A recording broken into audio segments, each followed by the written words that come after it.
it's Natasha and thank you so much for joining me today. Well, this is another fun video and this one is going to use up our kind of single stamps. So instead of just stamping one in the middle to become a focal point, we are going to do a stacked off the edge look. Now I'm going to show you a few versions of this, but I've been loving this little fairy teacup that I got recently. Obviously it's just one stamp, so it's a pretty reasonable price. And I also have in the back there, I have a mask made out of some masking magic. Now I heat emboss mine with embossing powder when I make a mask, and I keep it in the back of my stamps, and that way I get to keep reusing and reusing and reusing, and it means when I go to use the stamp I'm much more likely to do masking techniques because I don't have to make one all over again. So I have my stamp out ready to go. I'm going to be using some VersaFine clear inks, Cheerful, Summertime, Purple Delight and Warm Breeze. Now with this I am going to use the VersaFine clear inks just because they stamp so beautifully, so crisp, and I know I don't need to use a stamping platform with these. So this is a very easy technique. I have my card base here and I'm going to stamp one of my stamps right at the very bottom right hand edge. So I want it to kind of touch the bottom and almost touch the right hand edge as well. Whatever shape you're doing, it doesn't matter. It doesn't have to be a teacup. Then you mask off one of your images, and then this one I'm going to stack these because they are teacups, but whatever it is, if you're doing butterflies, if you're doing any type of flower, if you're doing leaves, anything, you just want to stack them together so that they cross over each other. And then I'm going to take my mask off and then pop it on the next layer up. So I only ever need one mask, which is brilliant. Now for this one I'm going to actually not use the handle of the teacup, just to kind of in an attempt to make the card look a little bit different, like it might be a different teacup. That's about the best that I've got. I mean, if I wanted to go crazy I could mask off some of the inside part of the decoration on the outside of the teacup, but I didn't have the energy for that. Removing the handle was about as good as it gets here, and I think it just provides something just a little bit different. So I'm going to stamp this one down. So I'm kind of rocking them, one pointed to the left, one pointed to the right, one pointed to the left, and that just kind of makes them look like they're stacked inside each other just a little bit. Now each one of your images, you want it to touch, pretty much touch the edge, the right hand edge of your card here. Now it doesn't matter what it is. As I said, you can go through your stamps and find all those little stamps to use up, all of those individual stamps that you might have purchased. And from here, you can see that I have created a cute stack along the right hand edge. Now again, I just put that release paper back on, put everything back on there, and this is going to go back in the back of my stamp set. Now, I stamped these with VersaFine clears, but I want to give them just the tiniest bit of detail to fill them in. So the easiest thing for me was to use some Distress Oxide inks, a little bit like watercolor.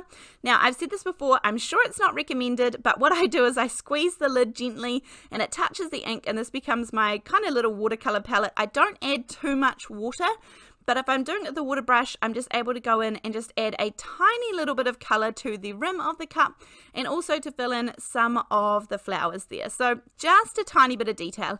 You could go to town on this, you could go as crazy as you want to go and spend as much time, but honestly this technique is a pretty quick technique if we're just stamping out the images and doing even just a tiny bit of coloring. So a really, really fun one.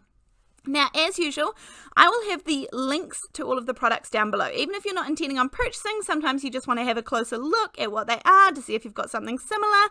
But I will have all of the links down below in case you just want to check them out. Now, with this one, I'm going to move on to the next one, let this one dry, and then move on to the next one just to show you that you can do it with different images. Now, this one is going to be a bit different because I have this little stamp set here.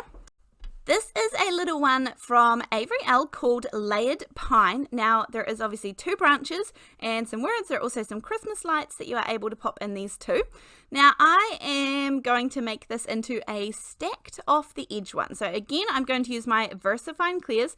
I'm using a nice light green ink and this is going to be the base layer. Now of course these are layering stamps, but you know me, I'm not the best and most patient at these things, so you'll see how I just pop these right on top and they're going to work out fine. It's going to look fine.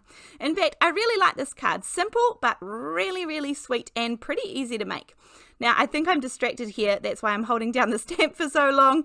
But I am going to stamp this down and then kind of just change the direction just a little bit. Now, all of my cards at the moment are side folding cards. That's my preference. But of course, you can do this with top folding cards, side folding cards. You can do it with slimline cards, anything you want to make. So I just changed this around a little bit, bearing in mind that I'm trying to keep at least some of the branches close to the right hand side, because this is what we are going to be taking off the card. So some of it is going to double up here. Some of my branches are going to layer over each other. And again, I think sometimes the less that I think about it, the easier it is. You just have to kind of keep moving forward and not worry too much. Here is the layering, the top layer to it, and I go in full strength with this one. You can see on the right hand side, I did stamp it off for a second generation to see how that would look, and perhaps in hindsight I should have done that, but actually it's fine with the full strength. And I go over top and I do lose a little bit of the light green, so you might want to think about your layering, but actually this looks fine to me. You can see a bit behind it, perfectly fine. Now this is where the magic begins and the fun part. So I'm going to take my teacups, and you can see both of these are straight onto card bases. I'm going to take my fussy cutting scissors. I use the little cutter bee scissors. They stay nice and sharp. They have a gorgeous sharp point to them. And I am just going to cut around the side of the teacups, anything that's kind of not touching the edge. So we're going to create a really fun stacked off the edge look here. And with the top teacup, it actually doesn't go right to the very, very top, but I'm going to go along here and then just kind of come up. I am going to slice a little bit off this card later on just because the angle was a little bit too sharp for me. But when the card is like this, it kind of almost looks like normal. You kind of can't see anything, but when you lift it up, you get that gorgeous little edge, and then this is where you can go crazy. You can put anything behind this in the inside of the card. You could tuck it in, or you could attach it to the back side of the front flap of the card. Now for this one here, all I did was just take my scissors and kind of did like a little wobble motion to move around the branches. Now, does this have to be perfect? No, I don't think it does. If you have dies, of course, you are able to do some partial die cutting, but for me, this is just as quick to do this, and I don't have the dies. So I really like the edges of these ones, but we do need to turn these into finished cards. So for this one here, I wanted a nice kind of contrasting color to go on the inside of my card. Now, I don't want any dimension at all, so I'm going to use some ink. For me, I wanted a nice crisp line there that was going to show. That was a little too much, so I'm using some mint tape to mask this off. Then I'm taking a light seafoam color. This is the Simon Says stamp one, just doing direct to paper. And I thought, even though this one is going to be a Christmas card, I thought it was fun just to add in the blue rather than it being red or something like that. And I think this provides a gorgeous contrast for the green as well. Now this is the Hero Arts Winter Scenics stamp set. This was one of the stamp sets that I chose to get this year. I don't generally get many Christmas stamps. I generally try and choose one, if not two, and that just keeps my mind a little bit fresh and gives me new possibilities. But I'm going to stamp this out in some green ink, the same green ink that I used to stamp the pines down the bottom. Wishing you a very Merry Christmas, and I'm going to add a couple of things just to finish this card off. As I said, very simple, but some Nuvo drops in amongst those pine branches are going to finish this off. I decided not to include the red. I'm actually just going to go with the gold and the white, and I thought I would leave red out of this one altogether. And I really like it. Very, very simple.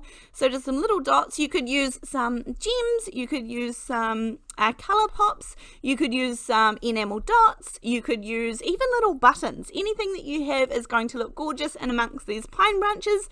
As I said, this is a very simple card, but I think the stacking them off the edge is the fun part to this one. Also, when I'm doing Christmas cards, I try and keep them relatively flat because more often than not, I'm sending them through the mail rather than giving them to someone in person. So I do want to keep them pretty flat when I'm creating them. Right, moving on to my little teacups one, and we are going to finish this one off super simple again. This is the FransFormers birthday. This is these gorgeous sort of long sentiments. that you can shape around. They're meant to be kind of bent and folded around and repositioned sort of around objects or around shapes, or, you know, in different curves or all sorts of fun things. So I'm going to have fun with this one coming up, but that doesn't mean that I can't just use it like a regular stamp. Now at this point I didn't want to cut this one apart, which I definitely could have done, and that would have given me a stacked look. But instead, I'm actually going to just do a little bit of masking and stamp this one out. So it says happy birthday to you, but I'm going to use the Purple Delight ink from the VersaFine Clair. That's the same ink that I used for the second to bottom teacup. And then I'm going to stamp the birthday where I want it, and that gives me placement. Then stamp the happy. And I just reuse the same little bits of mint tape so that I can just ink up the pieces that I need. So happy birthday to you. I'm going to keep this one super, super simple. Now at this point, when I thought I was finished, the top was bothering me. It was just a little bit sharp. So nobody will know if we go ahead and just slice a tiny little slice off the top, and no one will know that I had to do that to make this card work for me. Thank you so much for joining me. Let me know what you think of these cards in the comment section down below. But other than that, I hope you enjoyed these stacked off the edge video.